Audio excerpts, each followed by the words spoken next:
लोकसभा निवडणूक ही जनतेच्या सुरक्षेच्या दृष्टीने भयमुक्त वातावरणात पार पडावी म्हणून नवी मुंबई पोलीस आयुक्त मिलिंद भारंबे यांच्या मार्गदर्शनाखाली उरण पोलीस ठाण्याचे वरिष्ठ पोलीस निरीक्षक सतीश निकम, नावाशेवा पोलीस ठाण्याचे वरिष्ठ पोलीस निरीक्षक राजेंद्र कोत्ते तसेच मोरा सागरी पोलीस ठाणे यांच्या संयुक्त विद्यमाने उरण तालुक्यात शनिवार दिनांक 23 मार्च रोजी पोलिसांचा रूट मार्च काढण्यात आला होता। मुंबई शहराच्या हाकेच्या अंतरावर असलेल्या उरण तालुक्याचा समावेश हा मावळ लोकसभा मतदारसंघात आहे। देशातील विविध लोकसभा मतदारसंघाबरोबर मावळ लोकसभा मतदारसंघाची निवडणूक प्रक्रिया ही जनतेच्या सुरक्षेच्या दृष्टीने भयमुक्त वातावरणात पार पडावी यासाठी शनिवार दिनांक 23 मार्च रोजी महत्त्वाच्या मतदान केंद्र, संवेदनशील परिसर, संमिश्र वस्ती आणि निवडणुकीच्या अनुषंगाने महत्त्वाच्या ठिकाणी हा रूट मार्च काढण्यात आला होता। या रूट मार्चची सुरुवात जासई, उरण शहर ते मोरा बंदर अशी करण्यात आली होती। यावेळी मोठ्या प्रमाणात पोलीस अधिकारी, अंमलदार, कर्मचारी, आरपीएफ जवान सहभागी झाले होते। लोकसभा निवडणूक शांततेत जनतेच्या सुरक्षेच्या दृष्टीने भयमुक्त वातावरणात पार पडावी यासाठी उरण तालुक्यातील महत्त्वाच्या ठिकाणाहून रूट मार्चचे आयोजन हे पोलीस यंत्रणेच्या वतीने करण्यात आले असल्याची माहिती पोलिसांनी दिली आहे।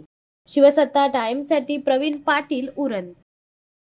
दे धडक बेधडक वृत्त देणाऱ्या आपल्या शिवसत्ता टाइम्स न्यूज चॅनलला लाल बटन दाबून सबस्क्राईब करा आणि बेल आयकॉनला क्लिक करायला विसरू नका।